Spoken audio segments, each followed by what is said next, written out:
ZoomerLife. Health, wellness, and longevity from the world's brightest minds.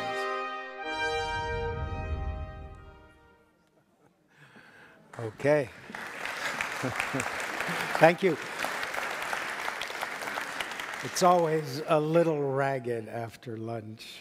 Everybody sort of staggers back. So, loosely speaking, our journey today has taken us from an opening group of speakers who demonstrated really how relatively simple it is to stay healthy through a confrontation with the diseases that we fear the most. And so picking up on what Alex was saying and doing, this afternoon it's time to move away from abstract maladies that bedevil us and get to personal stories of challenge, of response, and of inspiration. And so we begin this afternoon with the extraordinary story of Leo Spellman. Watch this.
Leo is a 99-year-old composer and Holocaust survivor who settled in Toronto after the Second World War. His name in Yiddish, or I think in Polish, is Spellman, which means player or musician. And in fact, he came from an exceptional family, an 11-member family of musicians, famous in their home country, who were caught up in the insanity of the Second World War. Leo came to Canada in 1948, same year I came to Canada, from a DP camp, a Displaced Persons camp in Germany.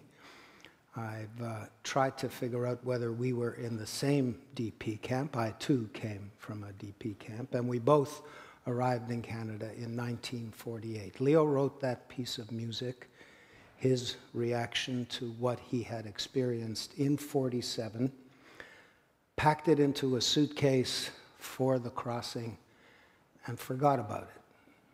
It sat in that suitcase for 50 years and was unearthed only quite recently and adapted for a small orchestra by Paul Hoffert, great musician, friend of mine, and one of the founders of the immortal rock and roll band Lighthouse.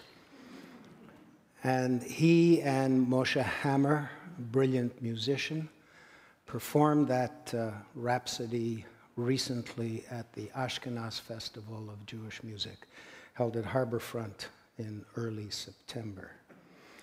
I got to know Leo at that event, at least met him, and decided I want to know him better.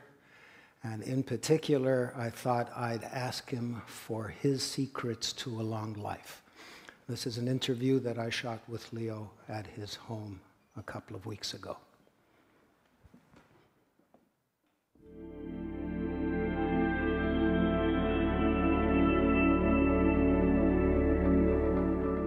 I was born 1913, in April. 1 year later, the First World War started.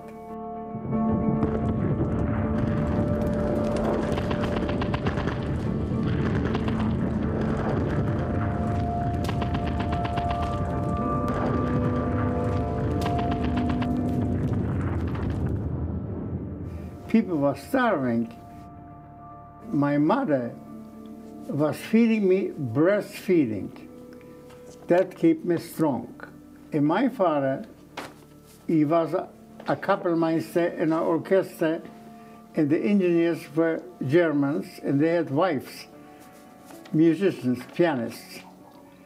So he was in contact with them, and they always helped my father. Just my father always managed that somebody gave him some food, so they were feeding me good. My father bought me a bicycle, because I had the first Jewish boy had a bicycle in our city. And I was going on professional races on the bike. Really? So good I was. So I was always doing something. I will say it in Polish, alobus. Alobus means you run, you know, you listen, wild. I was a wild child. A rascal. I didn't do nothing wrong. Just I was running, always running. Lots of energy. Yeah, and I liked sport. Yes. I remember when I was running like I was flying.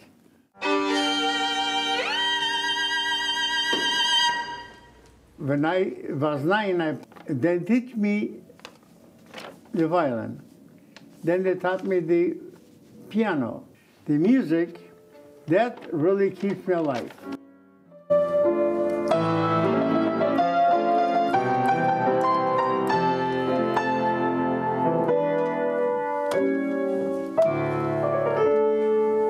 When I played a wedding, every bride is beautiful.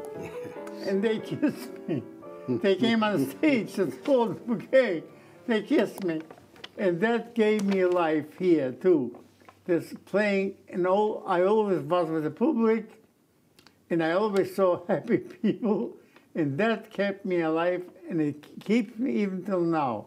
I like to be between people. And do you find that you eat 3 times a day? I eat 3 times a day, a very easy small breakfast, like cornflakes with milk, prune juice, and a coffee. That's over there, and a banana.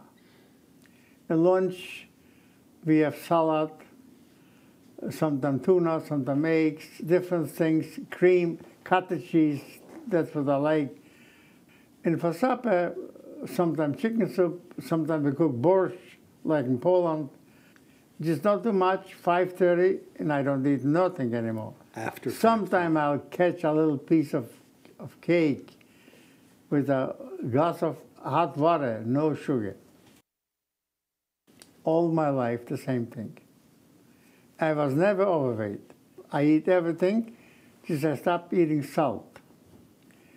The salt is the worst thing for everybody. And in Poland, they used to say, ten biały piasek jest śmierć.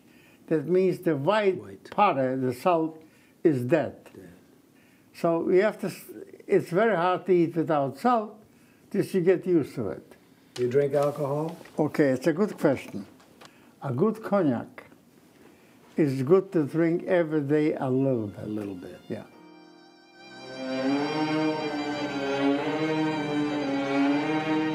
The will to survive. Right.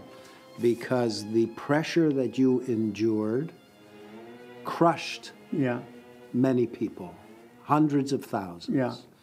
And yet, in the face of all of that craziness and brutality, you had the drive to survive. Well, I will tell you, we had no food, no water, running water, no toilet, no nothing. And I was skinny like a skeleton, because I'm used not to eat and not to sleep, and how to sleep on the floor. When I was hiding 18 months, and a Paul who hided me, he hided me because of the music. Breastfeeding, Yes, exercise, Right. and music. right. You think that is the formula? So there's something in me that I have genes. In my heartbeat is 62. If somebody would ask me when I was 50, do you think you're going to live 100 years? I would say, I don't believe. This is a hard time to live 100 years. And believe me, it's not easy to live. Because when you get this age, it's like a machine. All the screws get rusted. And every day is something else. Sometimes you get up, you cannot walk on this foot. Sometimes on this foot. Sometimes this hurts, sometimes this hurts. Just thanks God, I'm alive.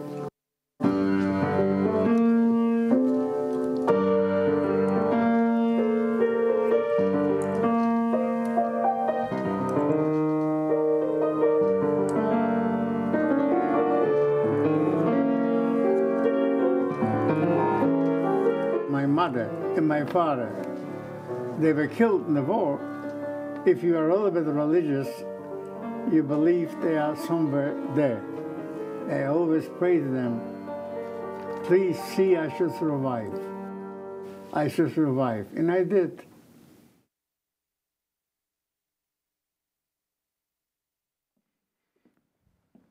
When Leo said,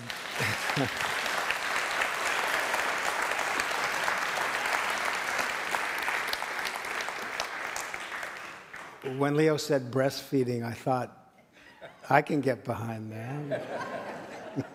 So now I'd like to call out Paul Hoffert, Paul, and Moshe Znaimer.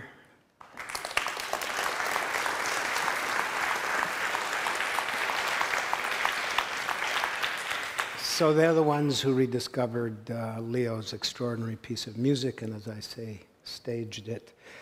At the Ashkenaz, they have agreed, and I'm grateful that they've agreed to come here and play a short piece, another composition by Leo Spellman called Moods.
Bravo.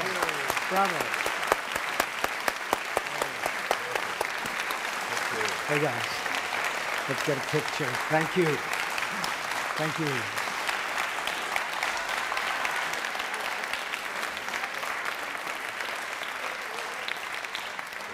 Thank you. I just want to say one thing. Moshe and I are both Zoomers, and we approve of this message.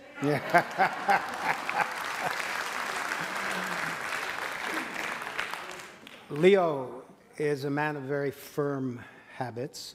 He made that point, I think, very strenuously. And so he has a nap every day at about this time. So instead of being here himself, he sent members of his family. We have in the audience today Leo's daughter, her husband, and their kids. Where are they? If you could stand, please. Please. Please.